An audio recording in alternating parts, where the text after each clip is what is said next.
How's it going, everybody? Thank you so much for tuning into this video. So it is time to get this puppy running, and yes, I'm recording this video directly after the last one. So we got him pulled into the garage with the tow bar. The injection pump's just shot, so let's get into replacing that injection pump. We got a brand new reman from Quadstar. There we go, if I can remember crap. And first off, we need to get the intake off, get the injector lines loose, get the fan shroud out of the way, and get the oil filled tube out. So I'll have your wife there periodically record me doing this process so you guys don't get to miss out. Alright, so we're making some headway. As you can see, I got the upper intake horn off, got the intake manifold off, got the heat shield that goes over the injector lines.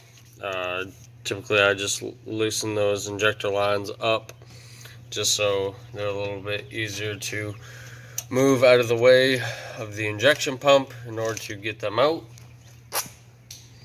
So yeah, making progress. Just got to mark where this injection pump is roughly, and get those 3 nuts off, get the 3 bolts out of the front cover, and then that injection pump will come out. Got the new injection pump here waiting to be installed. Quadstar sends them with new PMD. I'm gonna take it off the injection pump. One of the primary reasons for that is the reason why the PMD goes bad in the first place is because of the manufacturer mounting position. That is a very hot place for an electronic component. It's right in the valley of the motor on the side of the injection pump, and over time it just heats up, cools down, heats up, cools down, eventually frying the PMD. So I already have a relocation kit over there. Again, please don't mind the intake, that will be changed at some point, but for now this is the current setup of this truck. So we'll get this injection pump out of here. Hopefully I'll record that, and then get that new one stabbed in there. So let's keep rolling. Continuing on, so I got 2 of the injection pump gear bolts off, and the bottom 2 injection pump nuts off. That one there and that one there. I leave the top one on last, and I leave the bolt closest to the keyway, so you can see the keyway right there at the end of the flashlight, and then the bolt. That way, if I have any trouble, I can always look in there and see where the keyway is going, and then it's very easy to get a hold of that bolt. So lining it up isn't that big an issue. So the injection pump itself used to have a little tag right here, and it had little hash marks in it, and then it lines up with this right here on the front cover. I don't know if somebody had staked that before or what, but nevertheless there's the mark. So where that tag is gone, I'm going to find a point of reference where I can line it up accordingly. That makes sense to me. Hello, focus. Oh, there we go. So, go ahead and take the camera, sweetie. The injection pump bolts are 1/2 inch. And usually, if you got a normal finger, not a sausage finger, you can pretty well put that bolt right dead center, and you can stick your finger in there with it. Give the ratchet a go around, and you can catch that bolt once it is spun out.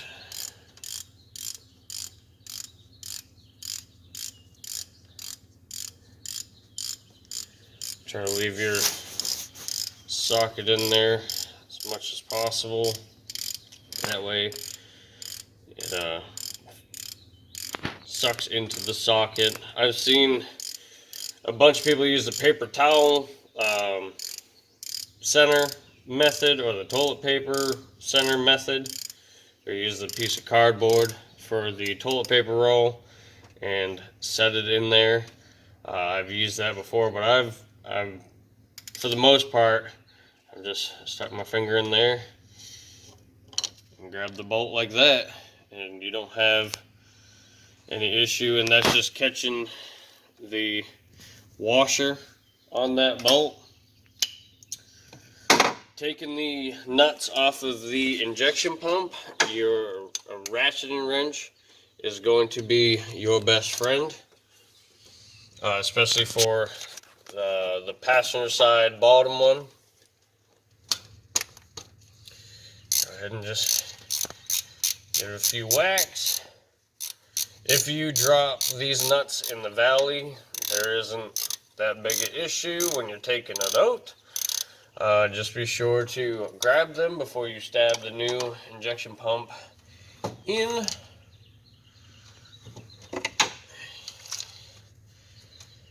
And you are good to back the pump out.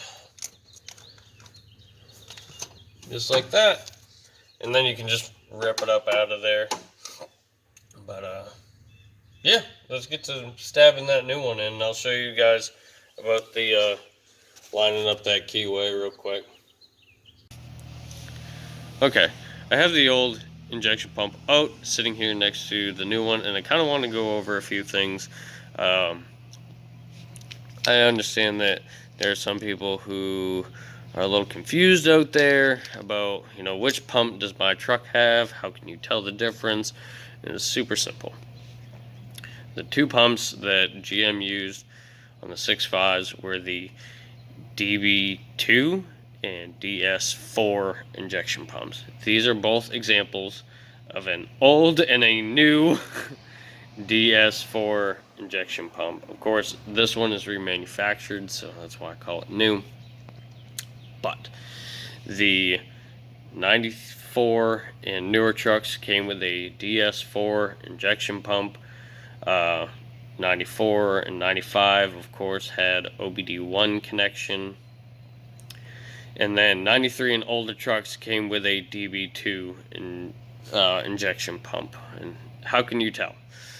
Of course, the DS4 injection pump is electronically controlled, and the DB2 injection pump is all mechanical. If you can look and see in your motor or in your engine bay that you have two throttle cables that are going to the injection pump, you have a DB2. If you have a PMD, you have a DS4.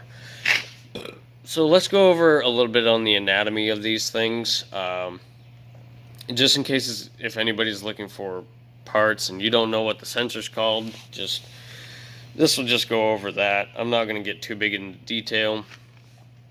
Check out my other videos if you want to see, about the grounds and stuff in the engine bay, or what the PMD does. But So you got your PMD on the what would be driver's side of the injection pump. I'm not going to leave this here because I don't want it to fry out, just like all the DS4 injection pumps PMDs did from factory. You have your fuel shutoff solenoid, you have your timing stepper motor, you have your engine harness plug, you have your injector line ports, you have your PMD plug. This injection pump, which I bought from Quadstar, came with a new number 6 resistor. And then you have your advanced piston cover, which is right there at the bottom. But since you have your injection pump out, now would be a great time to clean out the engine bay. You can see right there in the dots, I have 141. So that is the casting on this block. If you are interested in learning about blocks and the differences between them, I have a blocks or 6.5 blocks video that you might be interested in. If you want to get the full casting number though, to know exactly what this motor came out of, or if you were trying to numbers match and things of that nature, back here by the old pressure switch, if you look just below that, that is your full casting number, and you can see that the last 3 numbers on it are 141. So this is a 141 block. But yeah, just a little piece of information. But let's get to stabbing that injection pump in. So once you have the dial on the new injection pump moderately in the same position that the old dial, or the dial on the old injection pump was, let's see if I can get this light to cooperate a little bit. There we go. Come on. Come. You can do it.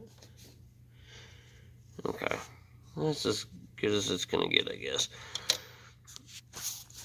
You can see what I mean about that that hole being at the top, so you can watch the dowel move into the hole and make sure that you are in correct position to put the injection pump in. If I can, well, I'm not going to try it with one hand, but yeah, it just makes life that much easier. And then you can get your bolt in there and then rotate it, get your another bolt in there and rotate it again,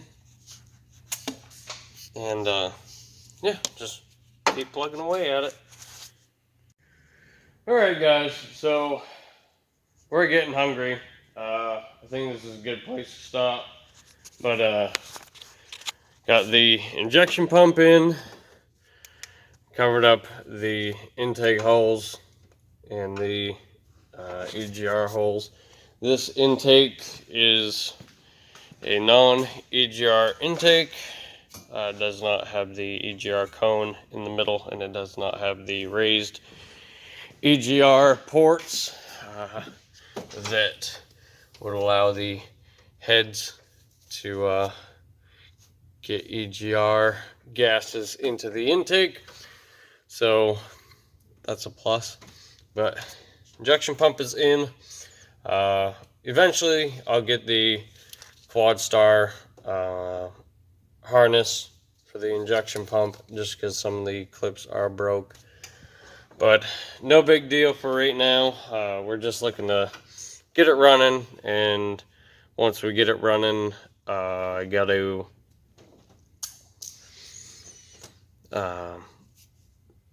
set the timing to proper time.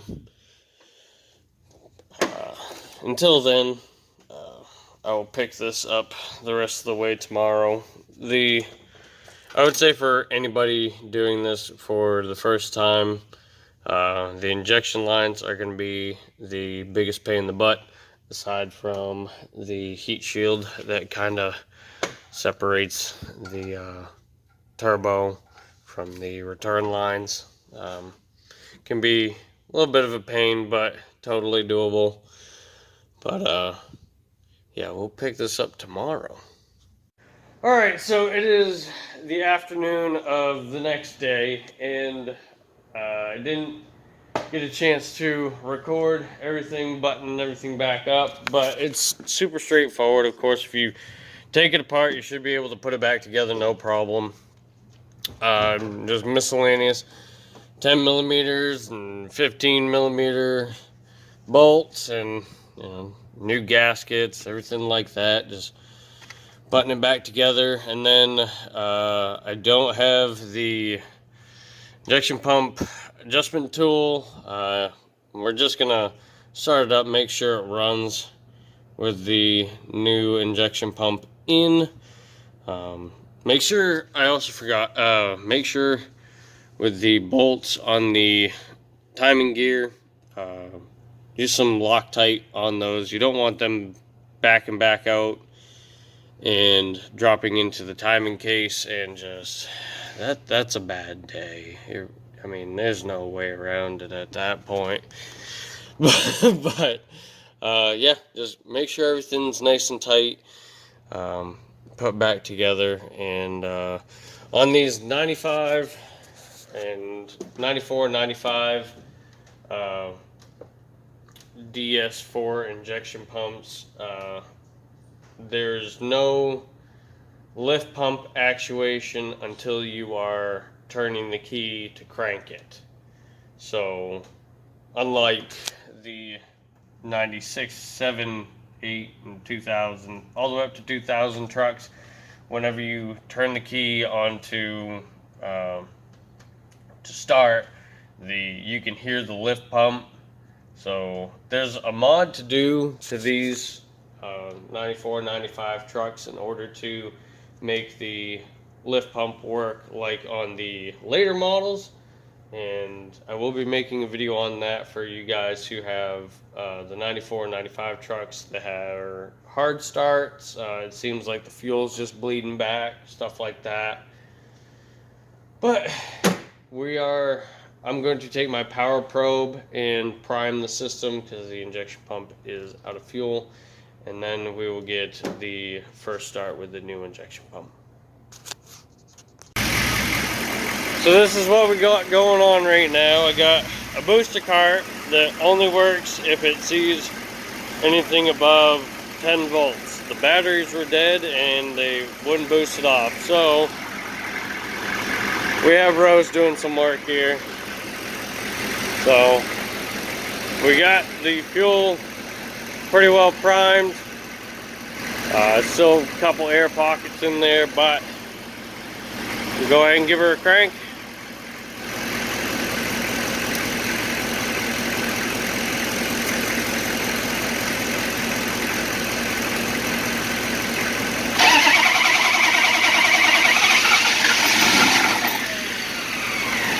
Keep going. We'll get it at some point. Don't pay no attention to that.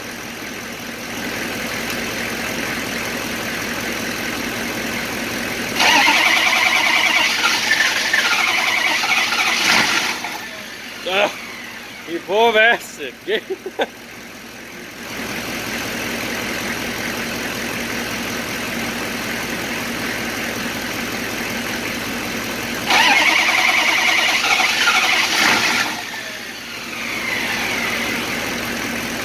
She'll work it out. Come on.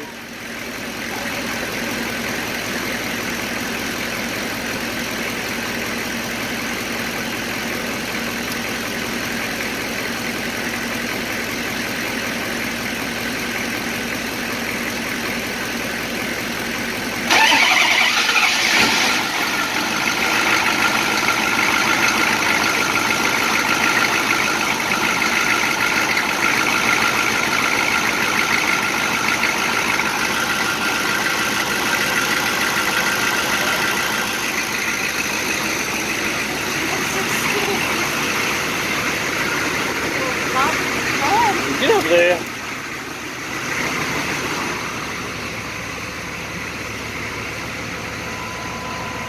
All pressure's looking good. There's no lights on over here. Yep.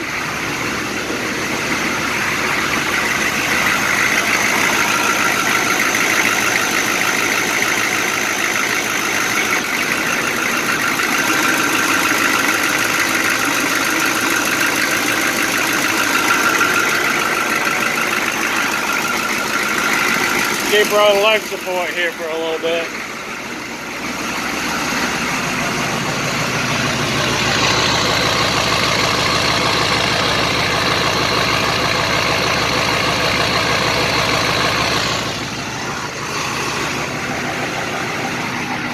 That friggin' booty!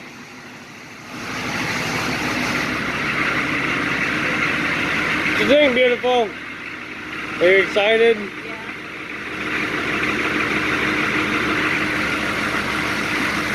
What do you think?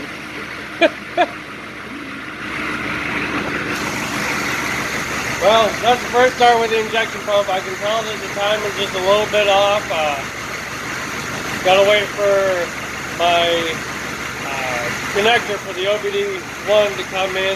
But when that comes in, I'll walk you guys through what you gotta do to set the timing. Also waiting on that Quadstar wrench. You can loosen the bolts and move the injection pump by hand, but that wrench just makes it so much easier. So, hope you all enjoyed. Of course, like, subscribe if you're interested in more 6.5 content. We got plenty of it coming, so excuse me. And go ahead and go over to Andy's Instagram. It's Lady Detroit _95. Lady _Detroit 6.5. There we go. And then of course I'll leave my Facebook and Instagram in the description box below. If you guys have any questions, comments, concerns, please feel free to share them in the comment section below or get a hold of me personally. If you're interested in more IDI indirect injection diesel content, please go over to IDI Legends on Instagram and Facebook. Get your truck featured. Doesn't matter what it looks like, but thank you all so much for watching. Take care, Legends. How's it going, everybody? Thank you so much for tuning into this video. So it is time to get this puppy running, and yes, I'm recording this video directly after the last one. So we got him pulled into the garage with the tow bar. The injection pump's just shot, so let's get into replacing that injection pump. We got a brand new reman from Quadstar. There we go, if I can remember crap. And first off, we need to get the intake off, get the injector lines loose, get the fan shroud out of the way, and get the oil filled tube out. So I'll have your wife there periodically record me doing this process so you guys don't get to miss out.